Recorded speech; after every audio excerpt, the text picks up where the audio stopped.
Halo, selamat siang semua teman-teman semua. Iya, kita kembali lagi di Klinik Saham yang live di Discord CGS-CIMB Sekuritas Indonesia. Yap. Bersama saya Natasha dari tim Digital Business dan rekan saya. Aji Kurniawan dari tim Retail Research CGS-CIMB Sekuritas Indonesia. Nah, gimana nih kabarnya nih di siang hari ini, Tas? Nah, puji Tuhan, sehat-sehat aja. Iya, Aji, semoga gimana kabarnya? Sehat selalu dan juga teman-teman juga nih ya, teman-teman investor, sobat Genvest dimanapun berada, semoga dalam keadaan yang sehat dan juga semangat nih. Iya, betul. Nah, Ya. kita awali bincang-bincang kita di sore Oke. hari ini dengan melihat IHSG di hari ini. Gimana nih, Aji? Untuk Iya. IHSG hari ini. Jadi kalau kita lihat ya, semenjak di minggu kemarin ya, IHSG ini lanjut rebound ya sampai hari ini nih sempat tes higher resistance di 6816 ya, which is kalau kita mungkin track dari 1 minggu yang lalu ya, ini IHSG udah rebound 1,7% ya. Ya, jadi memang IHSG ini masih cenderung relatif kuat ya, selagi ini masih dalam arti nggak break turun di bawah level 6.500. Nah, tentunya memang dari segi flow asing ini masih cenderung belum terlalu jor-joran ya. Tapi tentunya meskipun demikian dari hari demi hari ini masih asingnya terus nih akumulasi ke IHSG, sehingga ini menopang ya dari segi rebound yang terjadi ini hingga di pertengahan bulan Juli. Oke, Aji. Tapi memang kalau kita lihat dari awal tahun IHSG itu sideways aja ya, Aji ya. Betul. Nah, kalau misalnya IHSG lagi sideways gini, menurut Aji sektor apa sih yang kira-kira menarik nih yang untuk kita pantau sekarang? Ya, nah jadi mungkin kalau dari segi kenapa sih IHSG masih sideways aja ya. Nah, tentunya apa sih yang mendorong dari segi pergerakan IHSG, yaitu dari segi flow ya, dana yang masuk baik dari investor asing ataupun local fund ya, misalnya institusi reksadana. Nah, jadi memang kalau kita lihat ya dari segi setelah tahun kemarin komoditas mengalami booming ya, dan tahun ini mulai melambat ya, dan ekspektasinya memang kalau mungkin teman-teman tahu nih, di akhir tahun 2023 itu banyak nih ya di media itu bilang, oh 2023 ini gelap ya. Tapi toh kita udah jalani setengah jalan ya. Di 2023 ini nggak kenapa-kenapa gitu ya.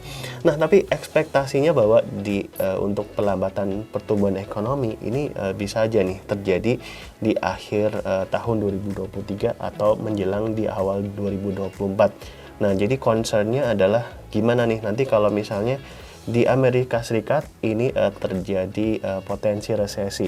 Karena tentunya kenapa nih terjadi resesi? Karena dari segi The Fed ya, ini kan mendorong supaya inflasi ini bisa turun nih ke targetnya di sekitaran 2%. Otomatis kalau inflasinya turun, pasti ini menyebabkan adanya potensi perlambatan pertumbuhan ekonomi.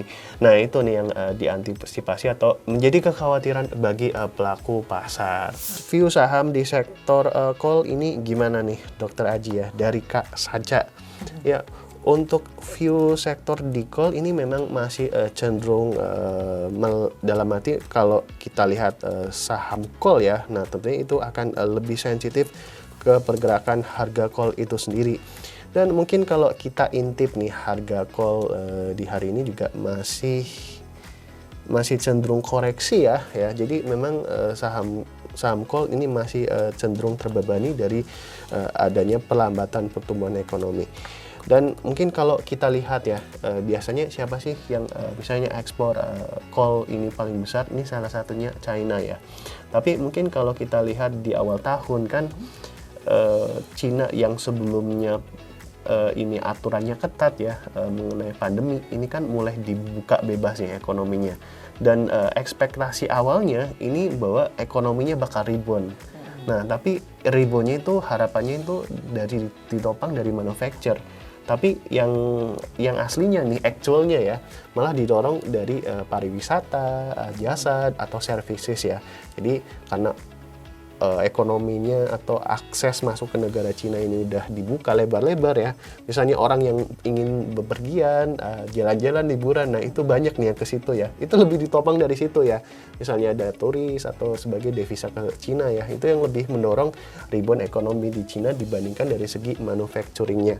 Jadi itu terlihat dari segi PMI manufacturing Cina di April, Mei, Juni itu masih terkontraksi di bawah 50 ya. Jadi itu yang membuat dari segi demand call itu sendiri juga masih cenderung melambat atau koreksi ya.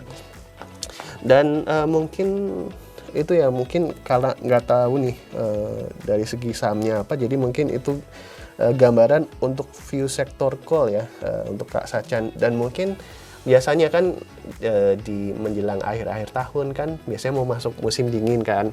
Nah mungkin walaupun di tengah call stock yang mungkin lagi melimpah ya, tapi mungkin menjelang akhir tahun bisa aja nih ada terjadinya restocking ya, mereka stocking kembali call untuk persediaan ketika nanti di musim dingin. Tapi mungkin dari segi demandnya mungkin nggak terlalu jor-joran banget ya, tapi mungkin itu bisa ya mungkin jadi angin sedikit untuk mungkin call sedikit ribuan dikit ya.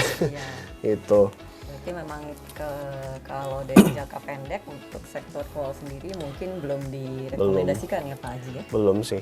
Tapi mungkin menarik sih, mungkin saham-saham call yang mulai melirik atau memacu bisnis non callnya gitu ya. Karena contohnya apa itu?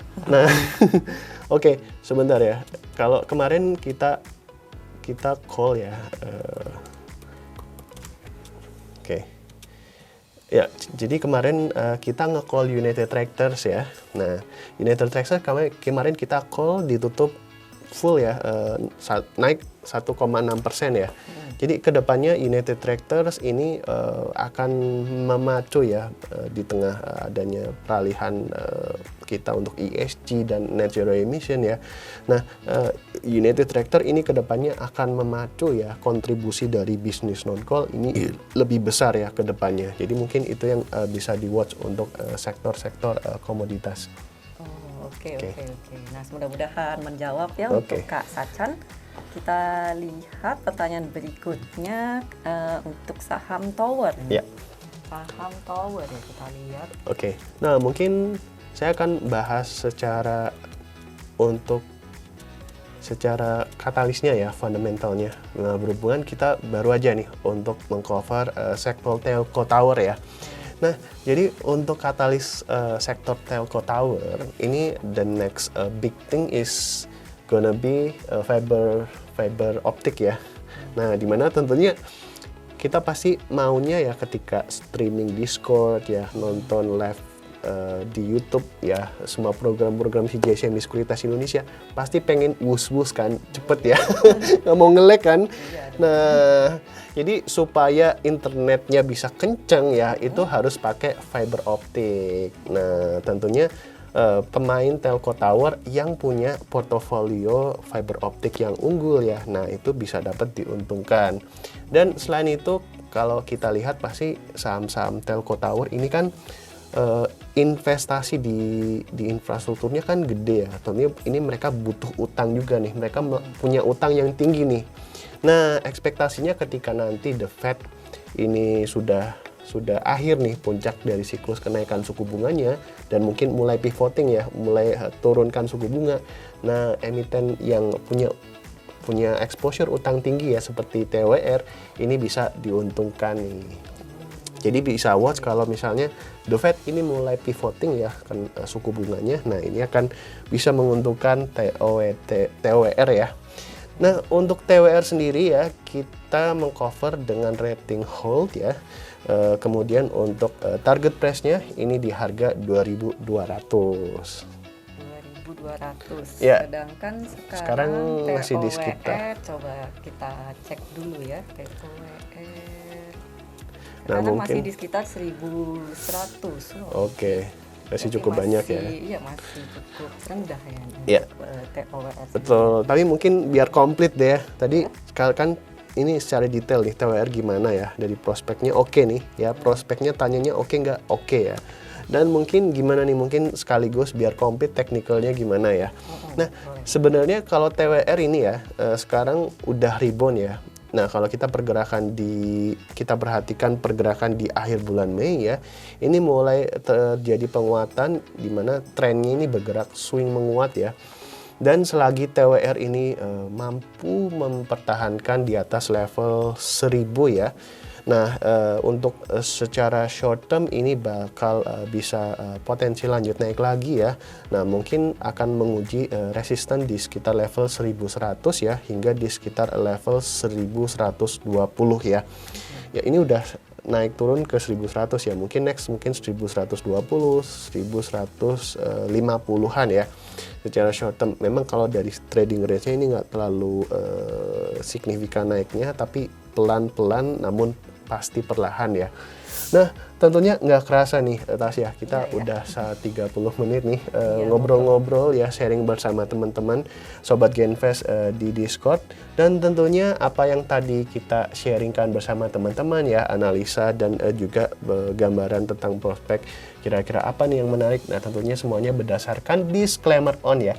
Ada risiko yang tentunya ditanggung teman-teman sebagai investor.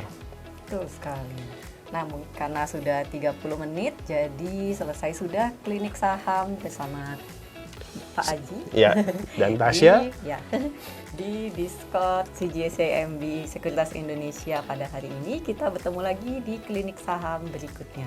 Sampai jumpa. Dah.